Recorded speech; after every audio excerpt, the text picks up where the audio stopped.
கிறிஸ்து இயேசுக்குள் அன்பாய் அழைக்கப்பட்ட அன்புக்குரிய சகோதர சகோதரிகள் அனைவருக்கும் நம் பிதாவும் நாமத்தினாலும் நம்ம ரட்சகர் மீட்பரா இருக்கிற இயேசு கிறிஸ்து நாமத்தினாலும் இந்த பெரியன் ஸ்டடிக்கு அன்போடு அழைக்கிறோம். கூட இருக்கிற அனைத்து பரிசுத்தவான்களுக்கு கிருபையும் சமாதானம் உண்டாவதாக சொல்லி நமது இந்த கூட்டத்தினை ஜெபத்துல வர நடக்க முடியும். சகோதரர் நிர்மலானும் நம்ம அனைவர் சார்பாங்க அன்போடு அழைக்கிறோம்.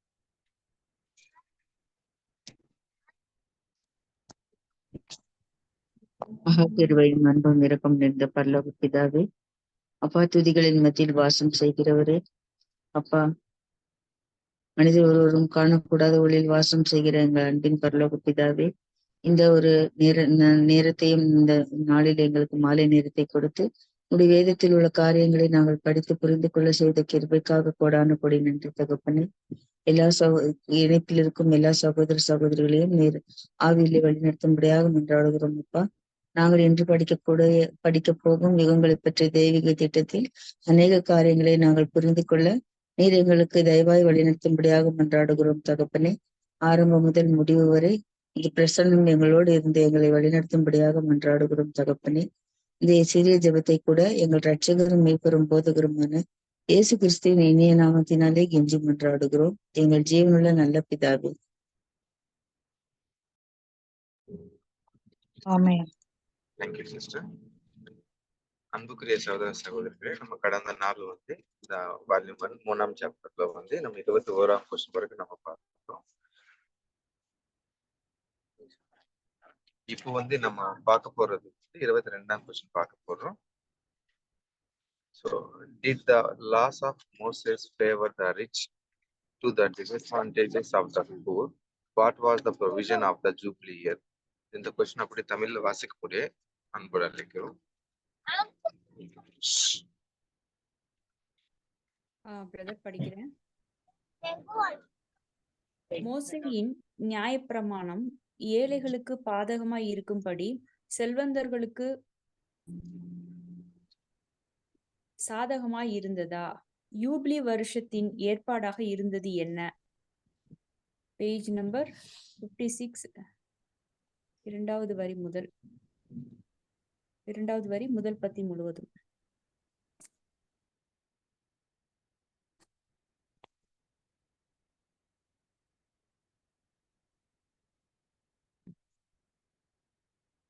இருபதாம் நூற்றாண்டில் மிகவும் நாகரீகமடைந்த நாடுகளின் சட்டங்களில் கூட ஐஸ்வர்யவானும் ஏழையும் சமமாக பாவிக்கப்படுவதில்லை.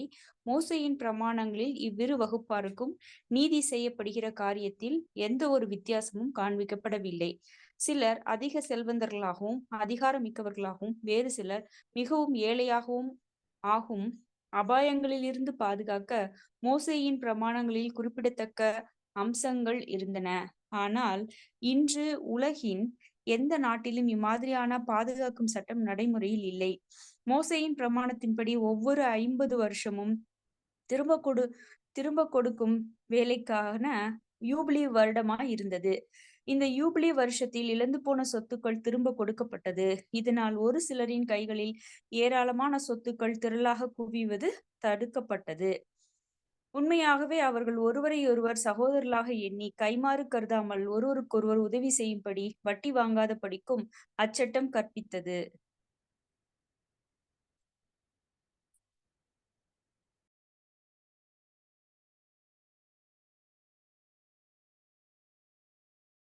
விளக்கம் இதுக்கு விளக்கம் என்ன அப்படின்னா, இப்போ எல்லா நாடுகள்ல சட்டங்கள் இருக்கும்போது பணக்காரவங்க இருந்தாங்கன்னா அவங்க இன்னும் மேலும் மேலும் பணக்காரர் ஆகிட்டே போறாங்க. ஏழைகள் பாத்தீங்கன்னா அவங்களுடைய வறுமையில போய்கிட்டே இருக்காங்க. ஆனா மோசையினால கொடுக்கப்பட்ட நியாய பிரமாணத்துல ஏழைகளுக்கு பணக்காரர்களுக்கு ஒரே விதமான சட்டம் கொடுக்கப்பட்டிருந்துச்சு, பாகுபாடு இல்லாம இருந்துச்சு. அதோட விசேஷித்த விதமாக ஒருத்தர்கிட்டயே எல்லா சொத்தும் குவிந்திராதபடிக்கு, ஒருத்தர் செல்வந்தரா இருந்தாரு அப்படின்னா அவர் தரித்திரமா இருக்கிற ஒருத்தருக்கு நிறைய கடன்களை கொடுக்குறாரு. 50வது வருடத்துல அவரால் திருப்ப முடியல அப்படின்னா அவங்களுடைய சொத்துக்களை அவங்களிடமே ஒப்படைச்சிடுறாங்க. சோ இப்படி செய்யறதுனால ஒரு தனி மனிதர்கிட்ட அதிக சொத்துக்கள் குவிவது தடுக்கப்படுது. அதோட இல்லாம ஒரு உள்ளுணர்வு என்னன்னா, நாங்களா சகோதரர்கள். நம்ம வந்து ஒருத்தருக்கு ஒருத்தர் குடுத்துக்கணும், வாங்கிக்கணும் அப்படின்ற ஒரு எண்ணமும் கூட இந்த ஒரு பிரமாணத்தின் மூலமாக இஸ்ரேல் ஜனங்கள் மத்தியில காணப்பட்டுச்சு அப்படின்றது நான் புரிஞ்சுக்கிட்டேன் brother. Thank you.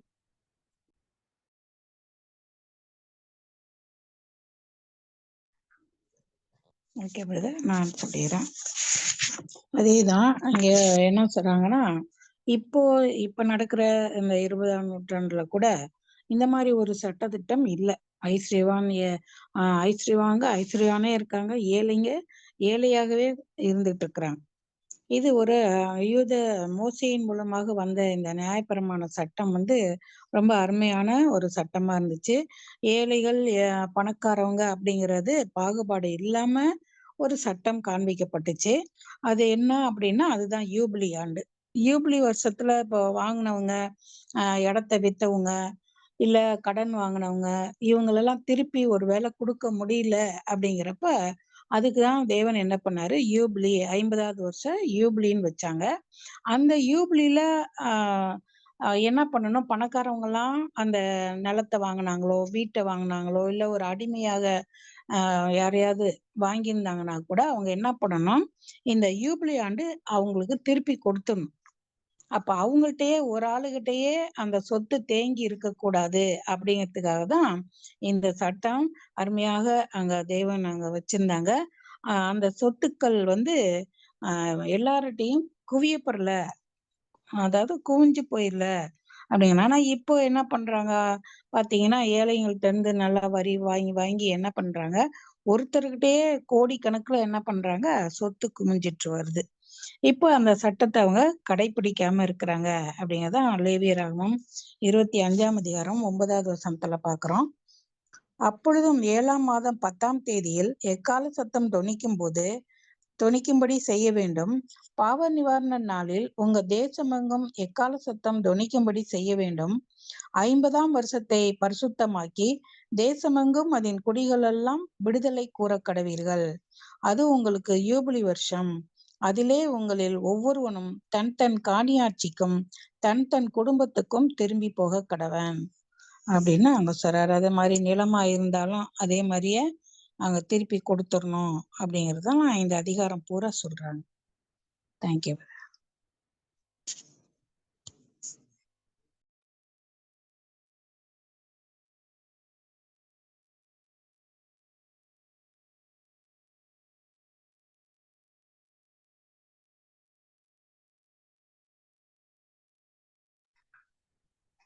Sister நிம்ல sister மரியாள்.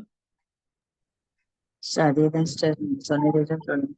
இந்த மாதிரி சட்டம் வந்து வேற எந்த நாட்டிலயுமே நடைமுறையில வரல அப்படின்னு சொல்லிட்டு பிரதர் சொல்லியிருக்காரு. இந்த உலகத்துல இந்த மாதிரி பாதுகாக்கிற சட்டம் நடைமுறையிலே இல்ல அப்படின்னு சொல்லியிருக்காரு. ஆமா, வட்டி வாங்குறாங்க, வட்டியும் அதே மாதிரிதான். ஆனா அங்க எல்லா ஊர்லயுமே பணக்காரு ஏழை அப்படின்றவங்க இருக்கிறாங்க தானே சிஸ்டர். பணம் இருக்கிறவங்க கிட்ட தான் பணம் சேர்ந்துட்டே இருக்குது, இல்லாதவங்க கிட்ட இன்னும் இருக்கிறதும் போயிடுது. ஆமா, ஏழைங்கள்ட்ட வாங்கி அவங்க சொத்து சேர்த்துக்கிறாங்க அதெல்லாம். ஆனா அங்க பாருங்க தேவன் எவ்வளவு அருமையா அவர் எல்லாருக்கும் ஒரே சமமா இது பண்றாரு. மரியா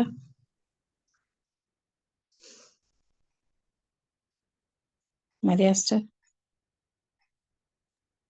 ஆண்டன் பிரதர்லியோ.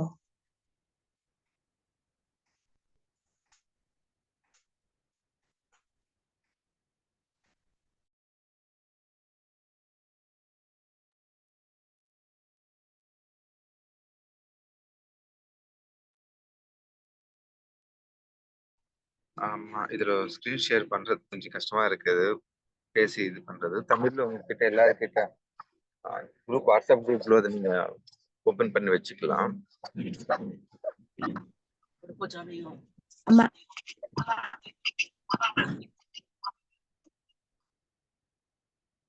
பிரதர், அது போன்ல சரியா வாய்ஸ் கேக்கல, இதுல கேக்குதுங்களா பிரதர்? கேக்குதுவா? கேக்குது, நல்லா கேக்குது. அதாம்மா, நீங்களும் சிஸ்டரும் சொன்ன மாதிரிதான் அந்த 20ஆம் நூற்றாண்டுல வந்து அந்த நாகரீக அடைஞ்ச இருந்தா கூட அங்க வந்துட்டு நம்ம மோசே காலத்துல பார்க்கும்போது ஏழை பணக்காரன்ற எந்த வித்தியாசமும் கிடையாது. இப்ப இருக்கிற மாதிரி அந்த எந்த ஒரு சூழ்நிலையும் இல்ல. அப்ப வந்து அந்த செல்வந்தர்கள் கூட ஏழைகளுக்கு வந்து கடன் குடுத்தா கூட வந்து அவங்க வந்துட்டு ஏன்னா கடவுள் என்ன பண்ணிக்கிறாங்க, எல்லாருமே சமமா இருக்கிற மாரி தான் பண்ணியிருக்காங்க. ஒரு வாட்டி ஏழை வந்து அவங்களுக்கு வந்து பயிரிடலாம். அது கூட கொஞ்சம் விளைச்சல் இல்லாம இருந்திருக்கலாம். அப்ப அந்த பணக்காரங்கள்ட்ட வந்து அவங்க வாங்கும் பொழுது, அந்த திரும்ப குடுத்தலின் காலம் அந்த ஜூபிலி ஆண்டுல வந்துட்டு அவங்களுக்கு வந்து ரிட்டர்ன் குடுத்துறணும். அப்படி இருந்துச்சுன்னா வந்துட்டு எல்லாருமே சமமா தான் இருந்திருப்பாங்க. யாருமே ஏழை பணக்காரர் அதாவது தேவன் பார்வையில யாருமே ஏழை பணக்காரன்ற எந்த ஒரு இதுவும் இருந்திருக்காது. அப்படின்னு சொல்லிட்டு தான் இந்த லேவியராகமம் நம்ம படிச்சோம்னா, அந்த அதிகாரம் ஃபுல்லுமே அதேதான் குடுக்கப்பட்டிருக்கு.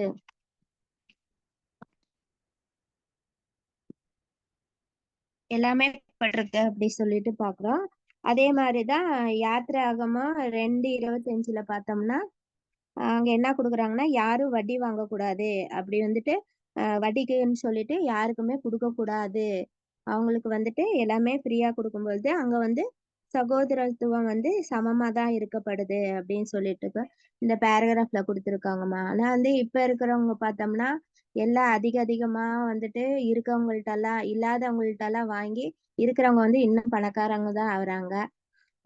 இருக்கிறவங்க இல்லாதவங்க குடுத்து இன்னும் ஏழையா தான் இருக்காங்க அப்படின்னு பாக்குறோம்மா. புதிய ராஜ்யத்துல கூட இப்படி தேவன் இந்த சட்டத்தை தான் வைக்க போறாங்க. நல்லா இருக்கும் அப்ப.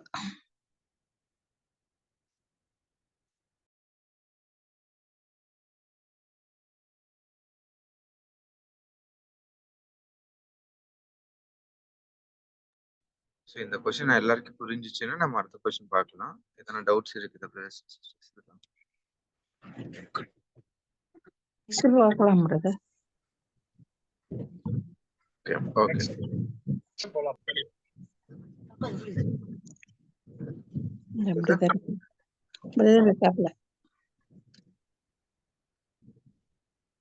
ஓகே கேட்கலாமா? ஏதோ சொல்ற பிள்ளையாட்டு Jacob brother. Yes brother. S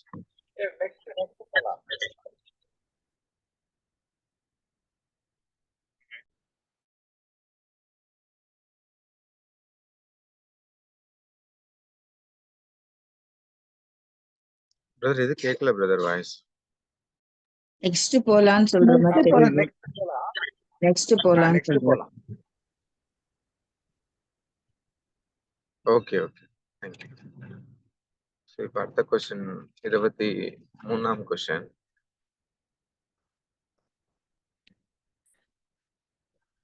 What safeguards were provided to prevent tampering with the rights of the people, and what was the duty of the priests towards the poor and unlearned? இந்த question அப்படியே தமிழ்ல வாசிக்க முடியும் சகோதரர் அழைக்க. இது போடல இதுல வரல போன்ல. குரூப்ல பிபிடி அனுப்பி. சரிம்மா ஒரு செகண்ட். சரி சரிங்க பிரதர், வாசிக்கட்டுமா நான் கொஸ்டின்? ஓகே.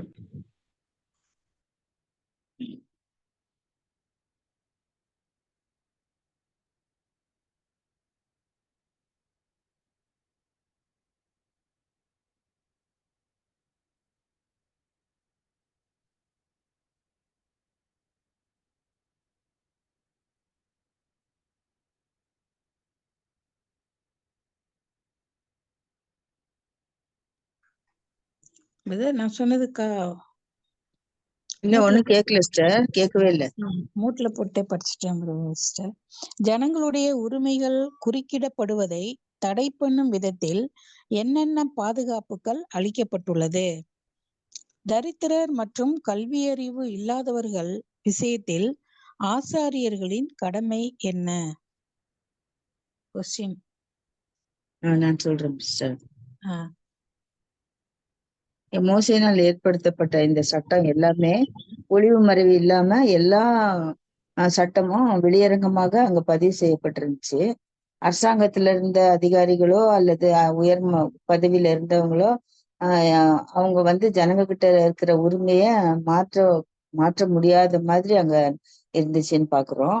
இந்த சட்டம் எல்லாமே எழுதி வச்சுக்கிட்டு எழுதி வைக்கிறதுக்கு வசதியும் செய்யப்பட்டிருந்துச்சு அப்படின்னு சொல்றாங்க. இந்த எழுதி வச்சிருக்கிறத இஸ்ரேல்ல பண்டிகை வரும்போது ஜனங்கள் எல்லாருக்கும் முன்னாடியும் இத வாசிக்கணும் அப்படிங்கிற கட்டளை அங்க கொடுக்கப்பட்டிருந்துச்சு. இத வாசிக்கும் போது ஏழைகளா இருக்கவங்களும் படிப்பறிவுல இல்லாத இருக்கிறவங்க கூட இந்த வாசிக்கிறது மூலமாக எல்லாரும் புரிஞ்சுக்குவாங்க அப்படின்னு பாக்குறோம். இது உபாகமும் 31:10-13 வசனங்கள்ல கொடுக்கப்பட்டிருக்குது. இப்படிப்பட்ட சட்டங்களும் ஏற்பாடுகளும் வஞ்சனையா இருக்கிற மனிதர்களால ஜனங்களுடைய சுயாதீனத்தையும் மகிழ்ச்சியும் ஒரு மட்டுப்படுத்துறதுக்கு சூழ்ச்சி செய்யற மாதிரி இருக்குது அப்படின்னு நிதானிக்க முடியுமா அப்படின்னாக்கா அப்படிலாம் நிதானிக்க முடியாது. அப்படிப்பட்ட ஒரு எண்ணம் கூட ஏற்றுக்கொள்ள முடியாததா இருக்குது அப்படின்னு சொல்லிட்டு பாக்குறோம். இந்த இதான் பிரதர். Thank you sister. அவ்வளவுதானே சிஸ்டர்? அது கொஸ்டின் ஆன்சரு? ஆமா சிஸ்டர். சரி சரி. ஏன்னா இதுல வரல இல்ல. அன்புக்குரிய சகோதர சகோதரர்கள், இதுல உங்களோட கருத்துக்கள் தெரிவிக்கலாம் இந்த கொஸ்டினுக்கு.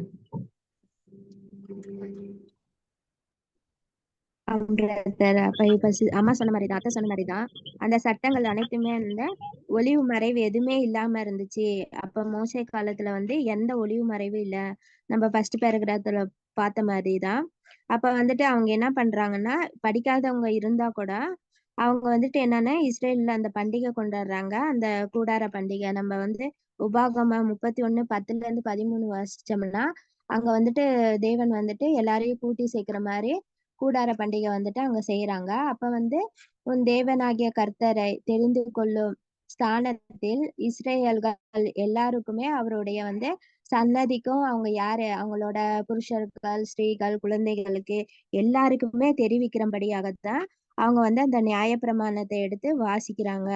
அப்ப அந்த படிக்காதவங்க இருந்தா கூட சரி, அவங்க புரிஞ்சுக்குவாங்க. அதுக்கான விளக்கத்தை அவங்க சொல்றாங்க அப்படின்னு சொல்லிட்டு பாக்குறோம். அப்ப யாருக்குமே அந்த ஒரு அதிகாரம் இருக்குன்ட்டு அவங்க எல்லாருக்குமே தெரியும். யாருக்குமே தெரியாதபடி இருக்கவே இருக்காது அப்படின்னு சொல்லிட்டு இந்த பேராகிராஃப்ல சொல்லியிருக்காங்க பிரதர். Thank you brother. நான் சொல்றேன். இங்க இப்ப சகோதரிங்க சொன்ன மாதிரிதான் இங்க அந்த சட்ட திட்டங்கள்லாம் எப்படி இருந்துச்சுன்னா வெளிப்படையாகவே காணப்பட்டுச்சு. யாரு ஏழையா இருந்தாலும் சரி, பணக்காரவங்களா இருந்தாலும் சரி, அவங்களுக்கு எல்லாமே புரியணும். இப்ப ஏழையா இருக்கிறவங்க படிப்பறிவு இல்லாதவங்களா இருப்பாங்க, வாசிக்க முடியாதவங்களா இருப்பாங்க. இப்ப அவங்களுக்கு இந்த சட்டம் எப்படி புரியணும் அப்படின்னா, அந்த பண்டிகை நாள்ல ஆசாரியர்கள் என்ன பண்ணுவாங்க, வாசிப்பாங்க. அந்த புஸ்தகத்தை எடுத்து அந்த சட்ட புஸ்தகத்தை எடுத்து வாசிப்பாங்க. இந்த மாதிரிக்கு இந்த மாதிரி இருக்கு, இந்த மாதிரி சட்டம்லாம் இருக்கு, நீங்க என்ன பண்ணுங்க, அந்த உங்களுடைய உரிமையை பயன்படுத்திக்கங்க. இப்போ பாக்குறோம் இல்லையா, கவர்மெண்ட்ல எவ்வளோ இப்பெல்லாம் செய்யறாங்க.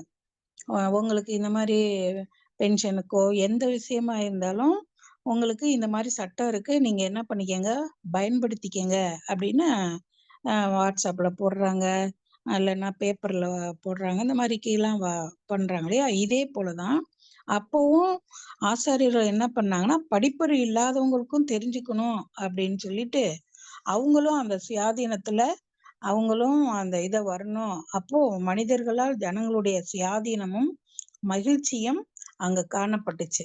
எந்த விதத்திலயும் அவங்க படிப்பு இல்லையே அப்படின்ட்டு அவங்களுடைய அந்த இது குறையல. அத நம்ம நல்லா பார்க்க முடியுது அப்படின்றதான் இந்த இதுல எனக்கு புரிஞ்சது. நான் ஒரு பாயிண்ட் சொல்லணும்னு நினைக்கிறேன்னா, கேக்குதாமா? இப்போ ஃபர்ஸ்ட் என்னன்னா நெஹேமியா படிச்சிட்டோம்லமா. நெஹேமியா என்ன சொல்றது, பிராகாரம் கட்டும் போது முடிச்சதுக்கு அப்புறமா எஸ்ரா எல்லாம் படிச்சிருப்பான். என்ன இருக்கு, என்ன பொறிகள் எழுதப்பட்டாரு, என்ன பண்ணணும், எப்படி நடக்கணும், அப்படி திரும்ப இஸ்ரேல் ஜனங்களுக்கு கொடுக்குறாரு. சோ இதுல வந்து எனக்கு என்ன புரிஞ்சுச்சுன்னா, கண்டிப்பா அவங்க எழுதுறது நம்ம ஃபர்ஸ்ட் தெரிஞ்சுக்கணும். தப்பு பண்ணக்கூடாது அப்படின்னு நினைச்சும் போது ஃபர்ஸ்ட் எது தப்போ தெரிஞ்சுக்கணும். சோ அதனால கண்டிப்பா இவங்க பிரீஸ்ட் வந்து சொல்லியே ஆகணும். இப்படி பண்ணானா இது, இப்படி பண்ணானா இது. அப்படி எஸ்ராவும் அப்படி படிச்சுட்டு எல்லாருக்கும் சொல்லிட்டாரு. சோ அதுதான் என்னோட ஒரு எக்ஸாம்பிள்மா. கரெக்ட் தான் சிஸ்டர். அது அந்த 31ஆம் அதிகாரத்துல 10-13 கூட படிக்கலாம். அவர்களுக்கு கட்டளையிட்டது என்னவென்றால், விடுதலையின் வருஷமாகிய ஒவ்வொரு 7ஆம் வருஷத்தின் முடிவிலே கூடார பண்டிகையில் உன் தேவனாகிய கர்த்தர் தெரிந்து கொள்ளும் ஸ்தானத்தில் இஸ்ரவேலர் எல்லாரும் அவருடைய சந்நிதியில் சேர்ந்து வந்திருக்கும் போது இந்த நியாயப்பிரமாணத்தை இஸ்ரவேலர் எல்லாரும் கேட்க அவர்களுக்கு முன்பாக வாசிக்க கடவாய். புருஷர்களும் ஸ்திரீகளும் பிள்ளைகளும் உன் வாசல்களில் இருக்கும் அந்நியர்களும் கேட்டு கற்றுக்கொண்டு உங்கள் தேவனாகிய கர்த்தருக்கு பயந்து இந்த நியாயப்பிரமாண வார்த்தைகளின்படி எல்லாம் செய்ய கவனமாய் இருக்கும்படிக்கும் அதை அறியாத அவர்கள் பிள்ளைகளும் கேட்டு நீங்கள் யோர்தானை கடந்து சுதந்தரிக்கப் போகிற தேசத்தில் உயிரோடு இருக்கும் நாளெல்லாம் உங்கள் தேவனாகிய கர்த்தருக்கு பயப்பட கற்றுக்கொள்ளும்படிக்கும் ஜனத்தை கூட்டி அதை வாசிக்க வேண்டும் என்றான். அப்படியாகதான் அந்த உரிமைகள் அவங்களுக்கு கொடுக்கப்பட்டுச்சு.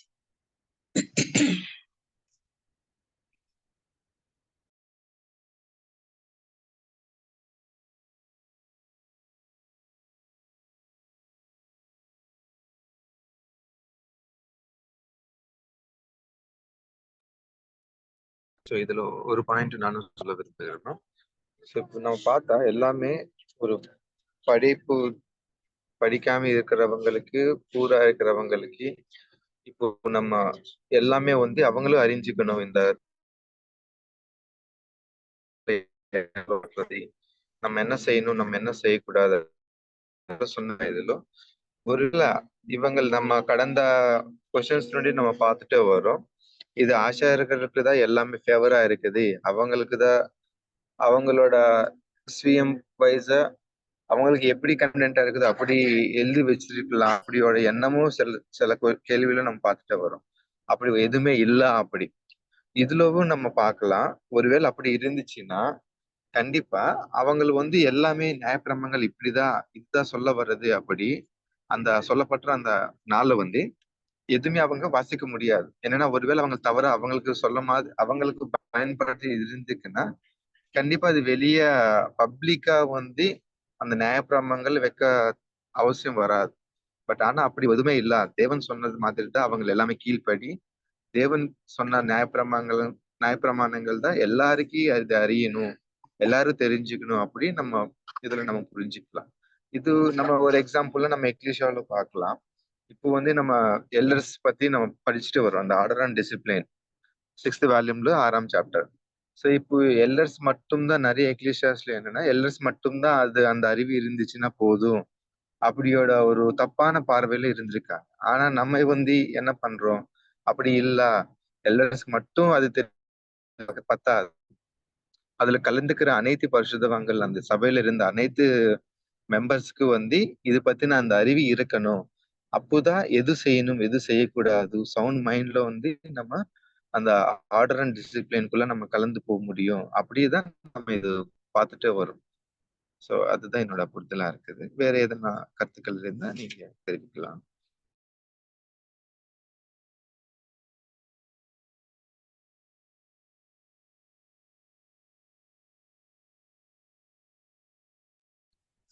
Any other points, brothers?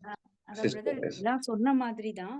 இப்போ இது நம்ம எளிமையா புரிஞ்சுக்கணும் அப்படின்னு சொன்னா, இப்போ நம்ம லைசன்ஸ் எடுக்கிறதையே வச்சுக்கலாமே. இப்போ லைசன்ஸ் எடுத்துட்டாங்க அப்படின்னா அவங்களுக்கு என்னன்னா அந்த ரூல்ஸ் அண்ட் ரெகுலேஷன்ஸ் தெரியும். அப்ப அவங்க அந்த இதுக்கு கட்டுப்பட்டு இருப்பாங்க. அத மாதிரிதான் தேவனால கொடுக்கப்பட்ட நியாயப்பிரமாணம் தெரியாத வரைக்கும் அவங்க அதுக்குள்ள வர்றதுக்கு அவங்களுக்கு எனக்கு தெரியாது அப்படிம்பாங்க.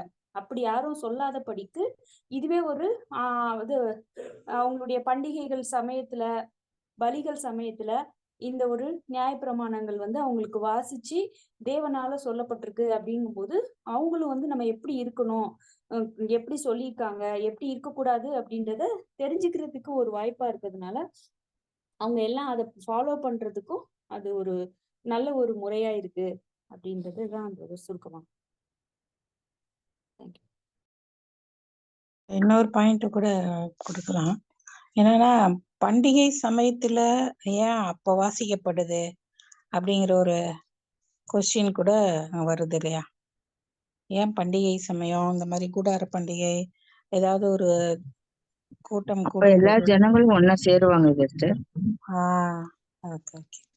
அதனாலதான் அந்த ஜனங்கள்லாம் சமயத்துல ஒன்னா கூடுவாங்க அப்போ. அதே மாதிரி இது புதிய ஏற்பாடு நம்ம புதிய ஏற்பாட்டுல படிக்கும்போது இயேசு கிறிஸ்து அவங்களுடைய அப்போஸ்தலர்கள்லாம் வந்து ஊழியம் பண்ணது எங்க அப்படின்னு சொல்லி பார்க்கும்போது எங்க வந்து இங்க இது ஓய்வு நாள் தோறும் போய் பண்ணாங்களாம். அந்த ஓய்வு நாள் தோறும் பாத்தீங்கன்னா மோசேயோட நியாயப்பிரமாணமும் சங்கீத புஸ்தகங்களும் வாசிக்கப்பட்டது அப்படின்னு சொல்லி பதிவுகள் இருக்கு. தேவாலயத்துல இந்த மாதிரி போய் தான் அவங்க கூட ஊழியம் பண்ணியிருக்கிறாங்கன்னு பாக்குறோம்.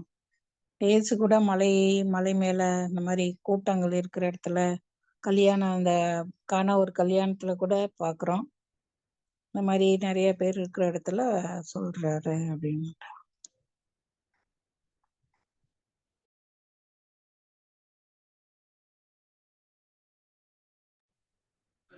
Thank you sister. வேற எதனா கருத்துக்கு நம்ம இந்த கேள்வி எல்லாருக்கும் புரிஞ்சு நம்ம அடுத்த கொஸ்டின் புரிஞ்சிச்சு.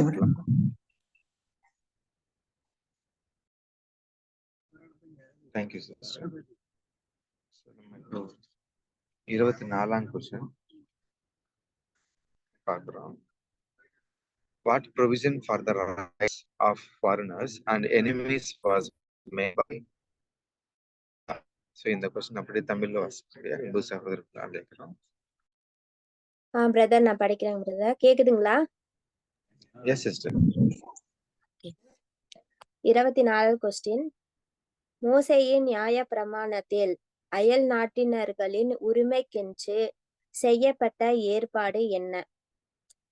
எதிரிகள் மற்றும் அயல் நாட்டவர்களுடைய உரிமைகளுக்கும் அவர்களது நலனுக்காகவும் 32 நூற்றாண்டுகளுக்கு முன்பாக மோசேயின் பிரமாணத்தில் எழுதியிருந்தபடியே அதற்கு இணையான சட்ட திட்டங்கள் நவநாகரிகமான தற்காலத்திலும் அவர்கள் அதைவித பலன்களை அடைய கடைபிடிக்கப்பட்டு வருகின்றன.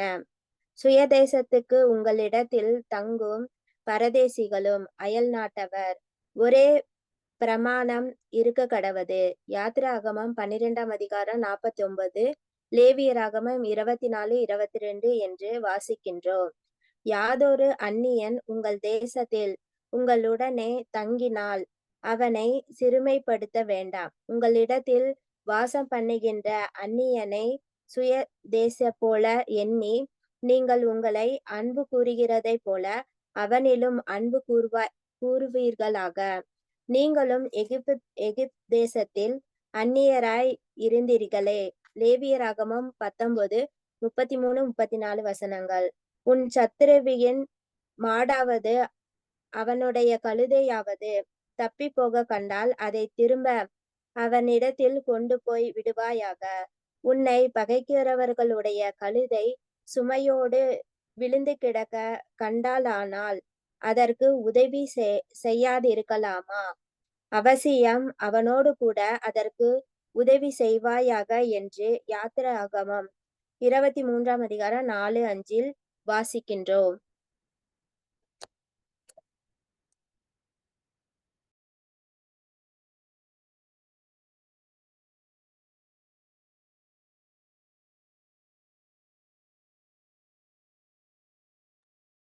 தேங்க்யூ சகோதர சகோதரிகளே, இந்த கொஸ்டின்ல உங்களோட புரிதல் நீங்க அட்மிட் பிரதர் இது பாத்தீங்கன்னா சட்ட திட்டங்கள் எல்லா நாட்டிலையுமே அந்த நாட்டுல வசிக்கிறவங்களுக்கு, அப்புறம் அந்த நாட்டுல இருந்து மைக்ரேட் ஆகி வந்தவங்களுக்கு அப்படியெல்லாம் இருக்கும். உதாரணத்துக்கு நம்ம நாட்டிலேயே இப்ப எடுத்தோம்னு வச்சுக்கோங்க. ஒரு பொருள் வாங்கினோம் அப்படின்னா டாக்ஸ் பாத்தீங்கன்னா இந்தியன்ஸுக்கு ஒரு டாக்ஸ் இருக்கும், ஃபாரினர்ஸ்க்கு ஒரு டாக்ஸ் இருக்கும். ஸோ ஏன்னா ஃபாரினர்ஸ்க்கு அதிகமா இருக்கும், இந்தியன் நம்ம நாட்டுக்காரவங்களுக்கு கம்மியா இருக்கும். இப்படி பாகுபாடு ஒரு சின்ன விஷயத்துல நம்ம பாக்குறோம். ஆனா தேவனால கொடுக்கப்பட்ட அந்த நியாயப்பிரமாணத்துல பாத்தீங்கன்னா சுதேசி அப்படின்றாங்க. அதாவது வேற நாட்டுல இருந்து ஏதோ ஒரு காரணத்துக்காக இந்த நாட்டுக்கு வந்தவங்க, அவங்களும் நீ ஈக்குவலா ட்ரீட் பண்ணு அப்படின்றாரு. சோ அது அவங்க உணர்றதுக்காக எப்படி சொல்றாருன்னா, ஒரு நாள் நீனும் எகிப்துல எப்படி இருந்த, அந்த நாட்டுல நீனும் ஒரு சுதேசியா தான் இருந்த. அப்ப அவங்க உன்னை எப்படி ட்ரீட் பண்ணணும்னு நீ நினைச்சிருப்ப. அந்த மாதிரிதான் நம்ம வந்து அடுத்தவங்களுக்கு அடுத்த நாட்டுல இருந்து வந்தவங்களுக்கு அதே மாதிரி ட்ரீட் பண்ணணும் அப்படின்னு சொல்லிட்டு அந்த ஒரு சமமான ஒரு சட்டங்கள் வந்து ஃபாரினர்ஸ்க்கும் கொடுத்தது தெரியுது பிரதர். இதுல thank you. Yes, sister. So, any other comments? Brother சொல்றாங்க brother. நான் 25. இப்ப சிஸ்டர் சொன்ன மாதிரிதான் பிரதர். இப்ப வந்து அயல் நாட்டுல இருக்கிறவங்க கூட, அதாவது வந்துட்டு வேற ஊர்ல இருந்து வராங்கன்னா அவங்களுக்கும் வந்துட்டு நம்மளே போலதான் அவங்களையும் நம்ம வந்து பண்ணணும் அப்படின்னு சொல்லிட்டாங்க. ஏன்னா அவங்க வந்துட்டு எகிப்துல எப்படி அடிமைகளா இருந்தாங்க இல்லையா, அதே மாதிரியே அவங்கள வந்துட்டு அந்த மாதிரி ட்ரீட் பண்ணாம அவங்கள வந்து நம்ம சகோதர சகோதரிகள் மாதிரியே தான் அவங்களையும் நம்ம ட்ரீட் பண்ணணும். அதுக்கு வந்துட்டு நம்மளுக்கு உதாரணமாக யாத்திராகமத்துல 23:4-5 என்ன சொல்றாங்கன்னா, அது ஒரு எதிராளி இருக்கான்னா அவனோட மாடாவது கழுதையாவது ஏதாவது வழி தப்பி போயிடுச்சுன்னா அத நீ பார்த்தன்னா கூட்டிட்டு வந்து அவன்கிட்டயே விட்டுரு.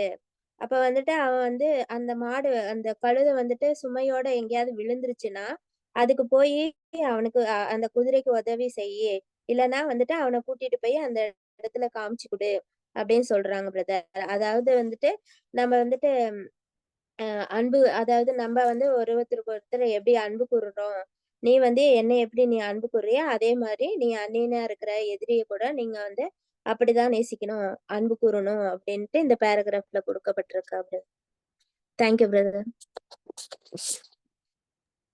Yes, sister. Thank you, sister. So, any other நான் ஒரு comments? பாயிண்ட் சொல்றது இதுல வந்துட்டு Yes, brother. என்னன்னா, வேற தேசத்துல இருந்து யாராச்சும் வந்திருந்தா நம்ம தேசத்துல நம்ம கூட இருந்தாக்கா அவங்கள வந்துட்டு இன்னும் நம்மளாட்ட அவங்க நினைக்கல தவிர அவர் மற்ற தேசத்துக்காரர் அந்த மாதிரி ஒருப்பதம் நினைக்க கூடாது. அதுதான் இன்னொன்று வருஷம் கூட சொல்லியிருக்கிற மாதிரி உன்னை அவனு அன்பு சாரி நீங்கள் உங்களில் அன்பு கூறுவது போல அவனில் அன்பு கூறுவையாக்க என்று சொல்லியிருக்கிறாங்க. ஸோ அதே மாதிரி நம்ம யார் வந்தாலுமே நம்ம ஜனகத்தான்னு சொல்லி நம்ம ஒன்றா பார்க்கணுன்ட்டு நான் சொல்றேன். அவ்வளோதான்.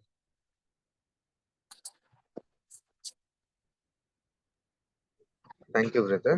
So, any other comments? நான் சொல்றேன். ஏன்னா இதேதான் நம்ம எல்லாரும் சொன்னதுதான்.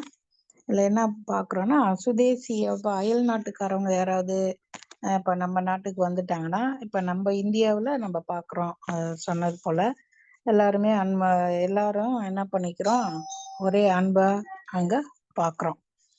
ஆனா மத்த நாட்டுல எல்லாம் பாத்தீங்கன்னா, இப்போ முஸ்லீம் நாடு அங்கெல்லாம் போயிட்டாக்க அந்நிய தேசத்துல இருந்து வந்துட்டா அவங்கள வந்து ரொம்ப வெறுக்கிறாங்க, சண்டை போடுவாங்க. கொஞ்ச நாளைக்கு தான் நீங்க இருக்கணும், உங்க ஊருக்கு போயிடுங்க அப்படிலாம் அங்க சொல்லுவாங்க. ஆனா என் தேவன் அங்க கட்டளை கொடுத்திருக்கிறாரு, நீங்க இந்த மாதிரி அந்நிய நாட்டுல இருந்து பரதேசிகளாக வந்தீங்கன்னாக்க கூட அவங்களையும் நீங்க அன்பு கூறுங்க அப்படின்னு சொல்றாரு. உங்களுக்கு என்ன பிரமாணம் இருக்கு அதேதான் அவங்களுக்கும் அப்படின்னு அங்க சொல்றாரு. அப்ப அந்நியன் உங்க தேசத்துல உங்களோடு தங்குனா அவனை நீங்க என்ன பண்ணிடாதீங்க, வெளிநாட்டுல இருந்து வந்திருக்கிறான், அங்கேருந்து வந்திருக்கான். இப்போ இவங்கெல்லாம் ஹிந்திக்காரவங்க எல்லாம் பாத்தீங்கன்னா நிறைய வர்றாங்க. ஆனா அங்க இங்க கொஞ்சம் பேர் என்ன பண்ணிடுறாங்க, அவங்கள வெறுக்கிறாங்க, ஒதுக்குறாங்க. அது மாதிரி நீங்க செஞ்சிடாதீங்க, அன்பு கூறுங்க அப்படின்னு சொல்றாரு.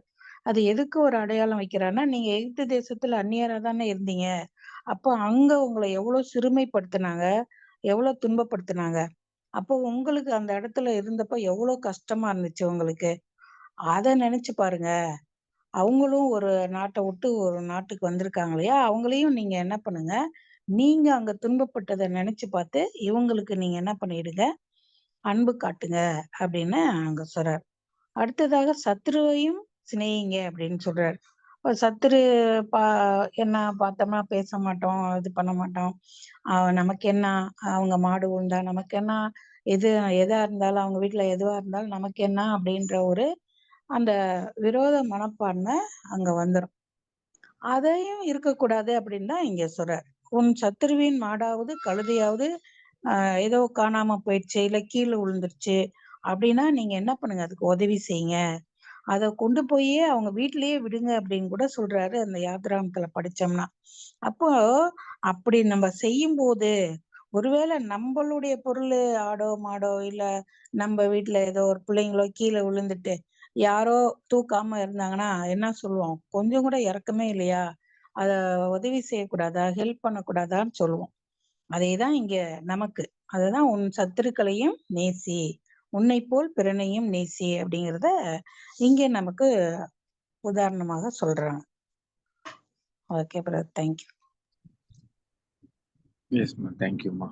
Any other? ஆமா, எனக்கு ஒரு இந்த பாயிண்ட் சொல்லலாமா அப்படிமா? இன்னைக்கு மார்னிங் கிளாஸ்ல படிச்சுட்டோம்டமா எதோமியல் பத்தி. கேக்குதாமா? கேக்குது, நான் மூட்ல போட்டு இது பண்றேன். கேக்குதுங்க. சரி, அது எதோமியலும் அப்படியே சொல்லலாமாமா ஒரு எக்ஸாம்பிளா? சொல்லலாம். அவங்களுக்கு கூட ஒரு இதா தானே இருந்தாங்க, அது அவங்க எதுவும் செய்யக்கூடாது அப்படி ஒரு கட்டுரையில அவங்க கொடுத்தாங்கல்ல, அதுவும் சொல்லலாம். இந்த பாயிண்ட் சொல்லலாமா இல்லையா? Okay, thank you. தேங்க்யூ.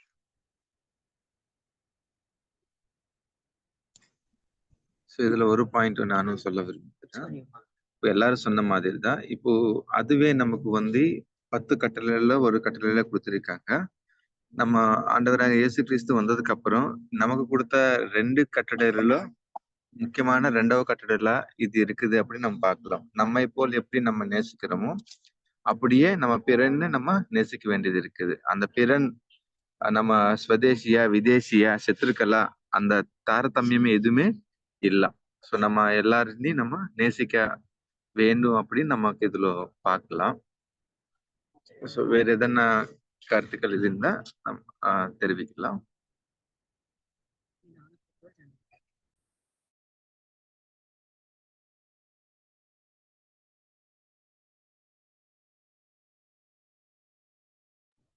ஸோ இது எல்லாருக்கும் ஓகேனா நம்ம அடுத்த கொஸ்டின் பார்க்கலாமா? Okay okay brother, okay okay, தேங்க்யூம்மா. அடுத்த கொஸ்டின் வந்து 25ஆம் கொஸ்டின். 25ஆம் question. Were even the dumb animals neglected by the laws of Moses? இந்த கொஸ்டின் அப்படியே தமிழ்ல வாசிக்க முடியும். அன்போட அழைக்கிறோம்.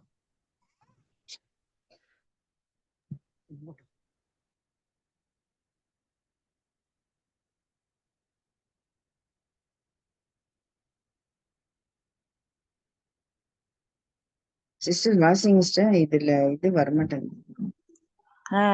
என்ன அடுத்த கொஸ்டின் ஆகுது? ஆமா, அந்த முருக ஜீவன் வாயில்லா பிராணிக்கு கூட 25வது கொஸ்டின், வாயில்லா பிராணிக்கு கூட மோசேயின் நியாயப்பிரமாணங்களில் மறுக்கப்பட்டிருந்ததா? வாயில்லா பிராணிகள் கூட மோசேயின் பிரமாணங்களில் மறக்கப்பட்டுள்ளதான்னு படிக்கல. மோசேயின் பிரமாணங்களில் மறக்கப்படவில்லை. அவைகளை கொடூரமாய் நடத்துவதும் மனிதரை கொடூரமாய் நடத்துவதை தடை செய்தது போலவே தடை செய்யப்பட்டிருந்தது. போரடிக்கிற மாட்டின் வாயை கட்டக்கூடாது, ஏனென்றால் வேலை செய்கிற எந்த பிராணியும் மனிதனும் சாப்பிட தகுதியானவர்கள் என்கிற நல்ல காரணத்தின் பொருட்டே ஆகும்.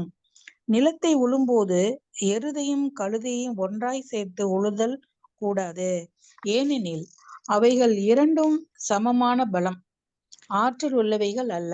ஆகவே இது கொடூரமான செயலாகும். மிருகங்களுக்கு ஓய்வு காலம் இருக்க வேண்டும் என்ற சட்டமும் இருந்தது.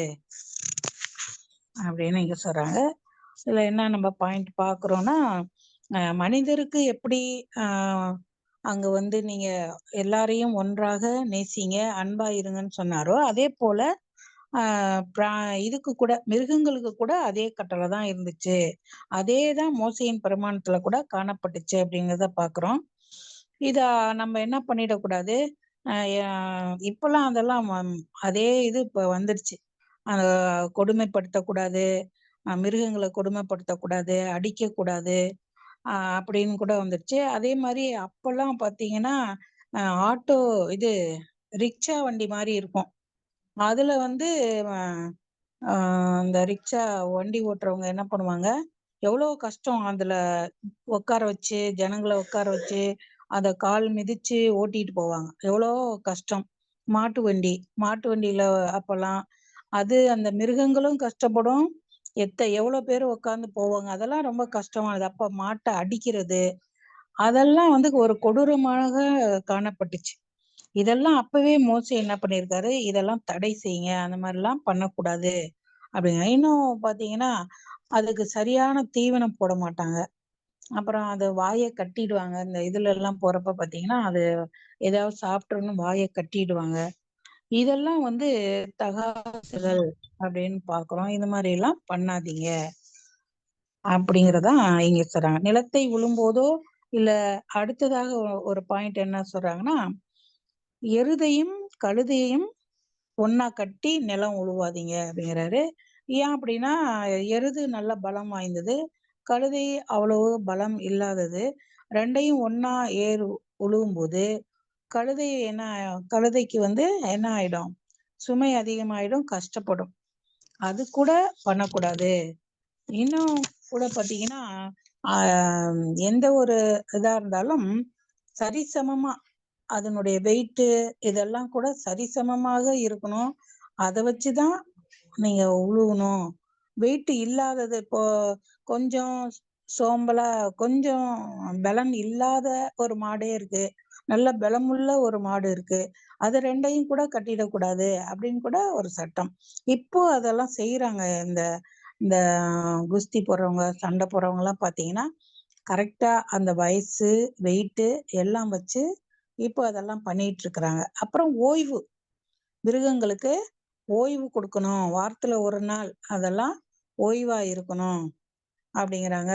வாரத்துல ஒரு நாளும் இல்ல, அந்த காலையில இருந்து சாயந்தரம் வரைக்கும் போய் அது வேலை பண்ணிட்டு வந்துச்சுன்னா நீங்க சாயந்தரத்துக்கு அப்புறம் அதுக்கு ஓய்வு கொடுங்க அப்படின்னு கூட சட்டம் போட்டிருக்கிறாங்க. இதெல்லாம் ஒரு அருமையான ஒரு சட்டம். அதனாலதான் 2ம் சமமான பலம் ஆற்றல் உள்ளவைகளாக காணப்படணும். அப்படி செய்யறதெல்லாம் அது கொடூரமான செயலா இருக்கும் அப்படின்னு அப்ப மோசே காலத்திலே தேவன் ஒரு அருமையான சட்டத்தை அங்க கொடுத்திருக்கிறாங்க. அது உபாகமம் 25ஆம் அதிகாரத்திலையும் 22ஆம் அதிகாரத்திலையும் யாத்திராகமம் 23ஆம் அதிகாரத்திலையும் கூட இருக்கு. Thank you. Thank you, sister. Any other comments, brothers and sisters? அது மாடு வந்து அந்த வயல்ல உழும்போது வாயை அசை போட்டுட்டே இருக்கும் இல்லையாங்க சிஸ்டர்? அது ஏதாவது சாப்பிட்டு அசை போட்டுட்டே இருக்கும். அப்ப அது வந்து வாயை கட்டக்கூடாது அப்படின்னு அது ஏதாவது சொல்லியிருக்காங்க. கஷ்டப்பட்டு வேலை செய்யற எந்த ஒரு பிராணியும் மனுஷனும் அவங்களுக்கு சாப்பிடறதுக்கு தகுதி இருக்குது அவங்களுக்கு. அதனால அவங்கள வந்து எது சாப்பாடு கொடுக்காமலாம் இருக்கக்கூடாது சொல்லி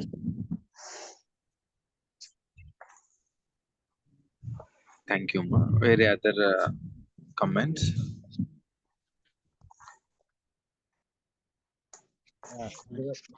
அதாவது இஸ்ரேல் ஜனங்களுக்கு கொடுக்கப்பட்ட கட்டளையில பாக்குறப்ப எல்லாத்துலயுமே ஒரு நியாயம் அப்படிங்கிற ஒரு விஷயம் இருக்கும். அதே போல அவங்களுக்கு சமாதானம் அப்படிங்கிற ஒரு விஷயத்த வச்சுட்டே வருவார். அது மிருகங்களுக்கா இருந்தா கூட கொடுக்கிற போது அதுக்கும் ஒரு சந்தோஷம் சமாதானம் அப்படிதான் வச்சிருந்தார். அதுக்குள்ள வந்து தேவன் முழுமையா ஜனங்களுக்கு வைக்கிறப்ப அதை கரெக்டா ஃபாலோ பண்ணியிருந்தாங்க அப்படின்னா நித்திய ஜீவனையும் அதுக்குள்ள வச்சிருந்தார். சோ இந்த கட்டளைகள் தான் பார்க்கும்போது நாளைக்கு அதாவது உயிர்த்தெழுதல் வந்ததுக்கு அப்புறம் அநேகமாக இஸ்ரேல் ஜனங்களுக்கு கொடுக்கப்பட்ட கட்டளைகள் தான் நித்திய ஜீவன்ல இருக்கக்கூடிய ஜனங்களுக்கும் கொடுக்கப்படும். அப்படிதான் இருக்கும். எப்படி சட்டங்கள் எப்படி வருது அப்படிங்கறத கொடுக்கப்படும். அதுல உள்ள உண்மையான நோக்கம் கட்டளையாக வைக்கப்படும். என்னன்னா அந்த பனிஷ்மெண்ட்ஸ் எல்லாம் இல்லாம வேற மாதிரி இருக்கலாம். நோக்கங்கள் வந்து உண்மையாக கொடுக்கப்படும். பனிஷ்மெண்ட் அப்படிங்கிறது 2வது மரணம் தான் 1000 வருட சாட்சியில அந்த கண்ணுக்கு தெரியிற பாகத்துல. அதே போல இந்த மிருகங்களுக்கு வாயை கட்டுறது அப்படிங்கறது பாக்குறப்ப அதுல கூட சில பேர் வந்து வாய் கட்டுவாங்க. எதுக்கு அப்படின்னா ஏதாவது பாய்சனஸ் போய் சாப்பிட்றோம் அப்படிங்கிறதுக்காக வாய் கட்டுவாங்க. மற்றபடி அது சந்தோஷமா சாப்பிடறதுக்கு வேண்டியதை அதுக்கு கொடுக்கறத கொடுத்துடணும். ஸோ அந்த மாதிரி வயல்கள்ல உழுவுற போது சில பாய்சனஸ் ஆனது அந்த மாதிரி போய் சாப்பிட்டு அதுக்கு வயிறு கெடுதியா கூடாதுன்னா அப்ப கட்டுவாங்க. ஸோ அது சட்டங்கள்ல எல்லாத்துலயுமே ஒரு நன்மையே இருக்கிற மாதிரியே அவங்களுக்கு இருக்கும். ஸோ இது ஒரு பாயிண்ட் நான் யோசிச்ச பாயிண்ட் அது வந்தது. தேங்க்யூ. Thank you brother. இதுல எதனா இருந்தா நம்ம பார்க்கலாம், இல்லைன்னா நம்ம இறைவன் இறைகள் படிக்கலாம்.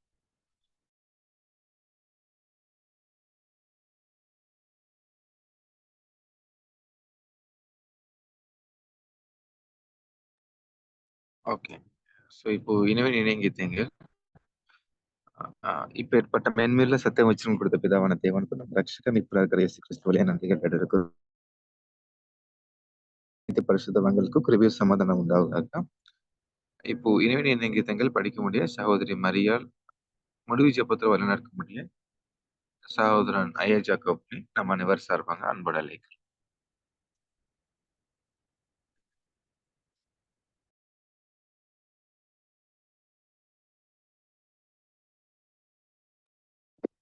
இரவின் இனிய கீதங்கள் 2 பேதுரு 1 அதிகாரம் 8-11.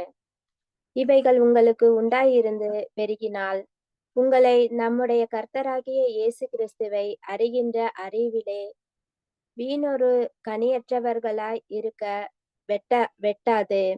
இவ்விதமாய் நம்முடைய கர்த்தரும் இரட்சகருமாகிய இயேசு கிறிஸ்துவினுடைய நித்திய ராஜ்யத்துக்கு உட்படும் பிரவேசம் உங்களுக்கு பரிபூரணமாய் அளிக்கப்படும். பரிசுத்த ஆவினாலே ஜெனிப்பிக்கப்பட்ட தேவனுடைய பிள்ளைகள் அனைவரும் பிதாவின் ஆவி, அன்பின் ஆவி, விசுவாசம் மற்றும் நீதியின் ஆவினால் ஊக்கமளிக்கப்படுகின்றார்கள்.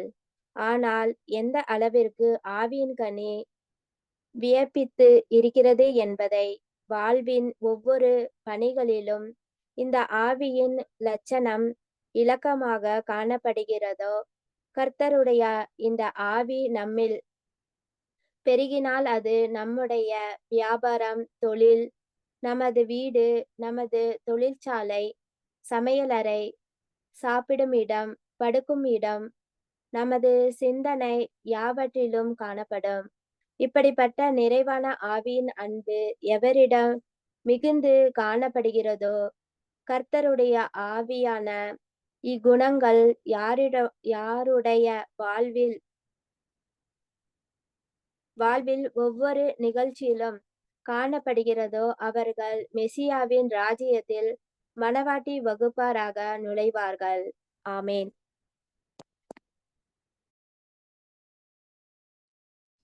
ஜெபிக்கலாம். மகா உன்னதங்களிலே வாசம் செய்யும் எங்கள் அன்பும் பரிசுத்தமும் கிருபையும் இரக்கமும் தயவும் நிறைந்த பரலோக தகப்பனே, துதி கன மகிமை ஸ்தோத்திரம் எல்லாம் உமக்கே கிறிஸ்து இயேசு மூலமாக எடுக்கிறோம். அன்பின் தகப்பனே, மட்டுமாக இந்த நாளை நீர் ஆசீர்வித்து வழிநடத்தியதற்காக உங்களுக்கு நன்றி எடுக்கிறோம் தகப்பனே. இந்த நாளின் முடிவிலே கூட தேவரீர் இதோ எங்களுக்கு இந்த கடைசி காலத்திலே கொடுக்கப்பட்ட அந்த 7ஆம் எக்காலத்தின் துணியை நாங்கள் கேட்க செய்ததற்காக நன்றி தகப்பனே. அநேக காரியங்களை நாங்கள் விளங்கிக் கொள்வதற்காக தேவர் எளிய வகையிலே தேவரின் அநேக காரியங்களை கொடுத்திருக்கிறேன். அதற்காகவும் நன்றி செலுத்துகிறோம். தேவரில் படித்த காரியங்கள் அனைத்தும் மணியத்தனையாக அருமையாக காரியங்களாக இருக்கிறது. தேவரினுடைய திட்டத்திலே நீர் அந்த நித்திய ஜீவனை தரக்கூடிய அநேக சட்டங்களிலே அநேக சந்தோஷத்தையும் சமாதானத்தையும் வைத்து நீர் கொடுத்திருக்கிறதுக்காக அது நாங்கள் சந்தோஷப்படுகிறோம் தகப்பனே. வரக்கூடிய நாட்களில் இன்னும் அதிகமான ஆழமான காரியங்களையும் நாங்கள் கற்றுக்கொள்ள எங்களுக்கு உதவி செய்திட வேண்டுமாய் கெஞ்சுகிறோம்.